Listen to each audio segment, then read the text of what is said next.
Newcastle 4, Manchester United 1. I'm joined by Stephen Howson. Another loss for Manchester United.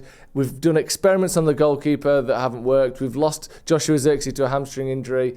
It all feels like that was pretty much the worst audition for Thursdays you could possibly imagine. Yeah, pretty wasn't it, Joe? It was really bad. Let's start with the goalkeeper, because that was all the talk. Basically, not even just before this game. Since like Tuesday, all the talk around Man United has been the goalkeeper. Onana has this spat with Matic, then puts in an absolute stinker against Lyon in the first leg. Then it's, is he going to pick him? Is he going to bring him back in? Is he going to drop him? He's not even in the squad for this game. Bayindir comes in. It's the old adage, he can't be any worse. He wasn't really any better, was he? No, I think he probably was worse, really, in the grand scheme of things. And we literally talked about, you can't drop your keeper, can you? And I was like, I don't think you can drop your keeper, and I fully didn't expect him to drop his keeper. Yeah. I don't know, I haven't seen anything on this. Maybe you're a little bit more ahead of this. Was there some talk that he's been burgled? I think, so I think he had been burgled, but then we were hearing, or people were tweeting at least, that happened at the end of March. So he's played since then. I think there was maybe the sentencing or the trial or something was today, but I think that it happened and he's played since it happened. So maybe it's nice for him to have some time off, obviously, but I think he's played since then, yeah. Right, okay. Because I felt like, I wouldn't say they've lied about him being burgled, but it felt like it was a very coincidental burglary to sort of being like, that's the reason you're out, rather than we've just dropped you. A little bit of face saving going on, perhaps. I don't think dropping and rotating goalkeepers ever works, and they should be no different to any other position on the pitch, but it seems like they are. So when we discussed it Sunday, Monday, whenever it was that we was chatting, Thursday, Friday perhaps, I was like, no, I don't think you will drop your goalkeeper, and I didn't think Amorim would. I know he loves a rotation of a centre-half and a centre-half substitution, which is also quite unique to him as well. But I thought, yeah, Onana's had some clangers, for like undeniably so. But I just didn't think that anyone that we've got waiting in the wings, Tom Heaton aside, would be worth throwing in and be like tangibly levels better, or do what he's looking to do in a better manner. Was that correct today? Yes, more or less. But I think what you've now done is, by dropping him, you've created a narrative. You've created a narrative that, yeah, he was shit Thursday, and I do blame him for Thursday, and maybe it is another position to that growing shopping list, which I think's got every position on the pitch on it currently written in and highlighted in yellow, as we need to buy someone for the summer. Whereas I don't think, one, yet you've got the facilities to actually find and recruit another top-level goalkeeper that's going to move the needle, especially at the price that we would probably want to do it. There's talk that we're going to have 200 million to spend. Cool. Realistically, it's 3 players. Like, that's not a lot of fucking money anymore, mental as it sounds.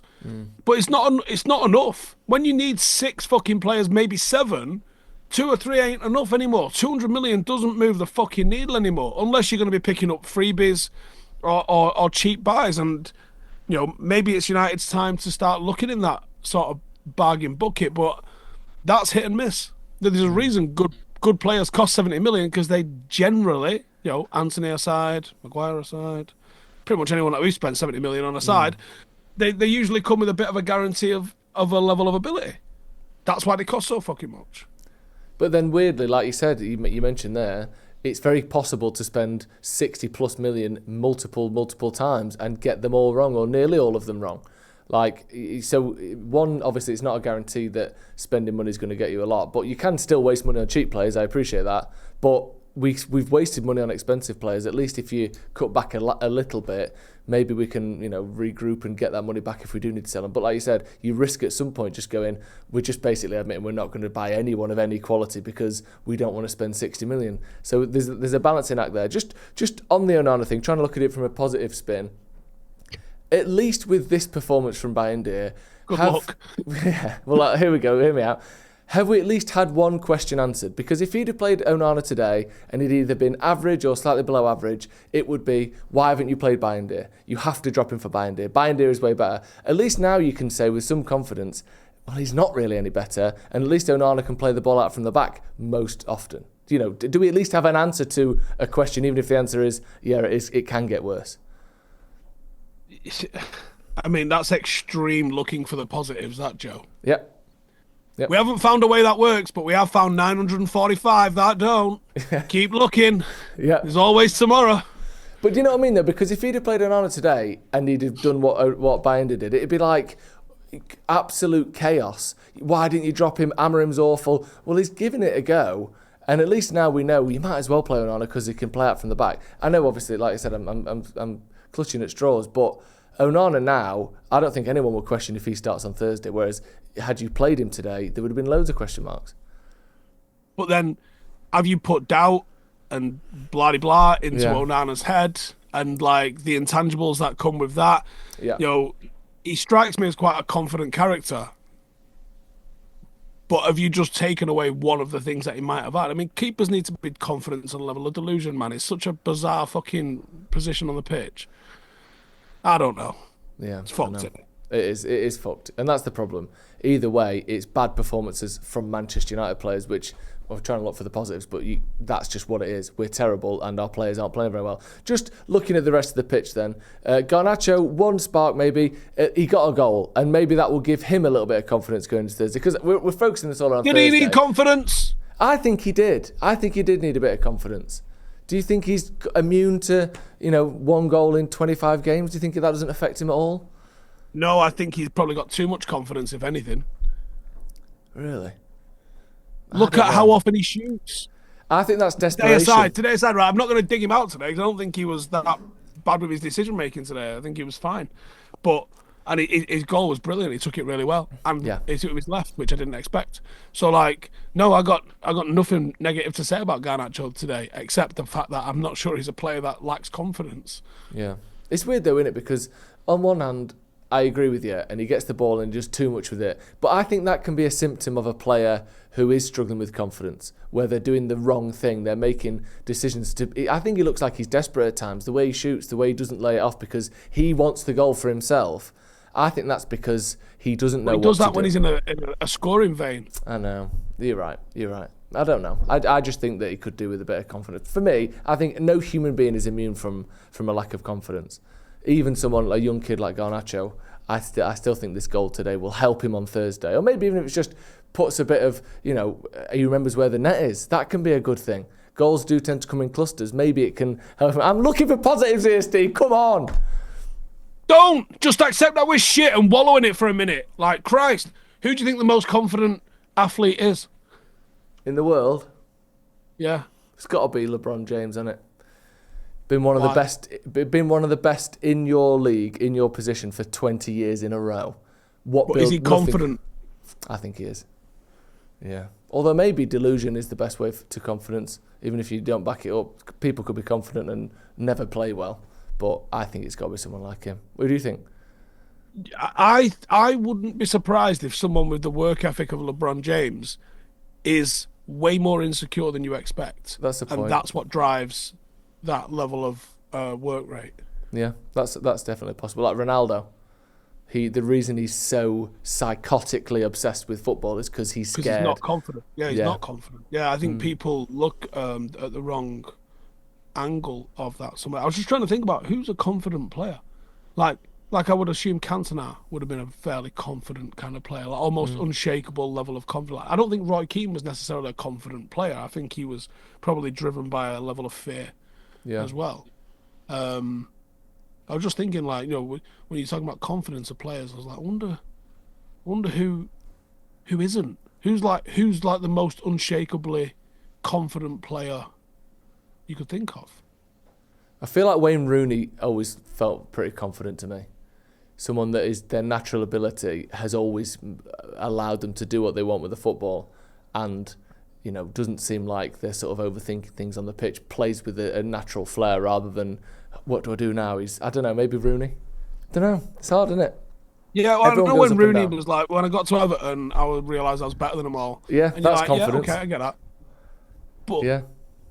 Someone in the comments might say, Zlatan, I think he's projecting like fuck. I don't think he's that confident. Probably. I don't think he's as confident as he projects, at least, anyway. No, probably not. Yeah, I don't know. That's the thing. I don't think anyone is immune from it. I think Garnacho is lacking confidence at the minute, even though he seems like not. Onana, he's a great example. Like you said before, he seems confident. When he does interviews, he's confident. But the way he's playing isn't confident. He's making mistakes that he's never made in his career, and he's making them in clusters of 1 month spells where he's utterly horrific. Like that. We to were me talking is about a this confidence yesterday thing. at the match. Fucking Onana against City for Inter in the Champions League final was basically played in the bastard six. Yep. He was outside of his box spraying balls around. He has never done that at Manchester United. But it's mad, you scout people who are like, oh, you said Onana was going to do this. And you're like, the only evidence I had was him doing it. Like, he's come to Manchester United and not done the thing that he did at the place that we bought him from. And we bought him because of the thing that he was doing at the place that we bought him from. But when we got him here, we got him home, and we got fucking roller cola. So, you know what I mean? We didn't get what we fucking ordered. No, but then we don't play the way Inter played. And they played a really direct, through-the-middle, kind of quick style, especially against City, that I think Ten Hag would have wanted to play eventually, maybe, quickly through the middle and transition football, but we never got to and he never got to, and maybe now it's Ajax too never late. Did with Onana, with Ten Hag. No, it was that's like, true. Ten Hag knows this guy and he knows what he can do. Yeah. Just one player we do need to bring up, speaking of confidence, Harry Amass. First start for Manchester United today. Only, what was it, 55, 60 minutes that he played, but very little mistakes and some good little touches and dribbles and running off the ball. I thought he looked decent today. Good. I mean, it's always good to see a player get the full debut, isn't it? Yeah, I mean, I saw a stat which was like he's the fourth youngest Premier League starter for United or something. And I was like, what? Really? Yeah. He turned 18th 2 weeks ago. It feels like he's been 17 and 18 for about 3 years. Yeah.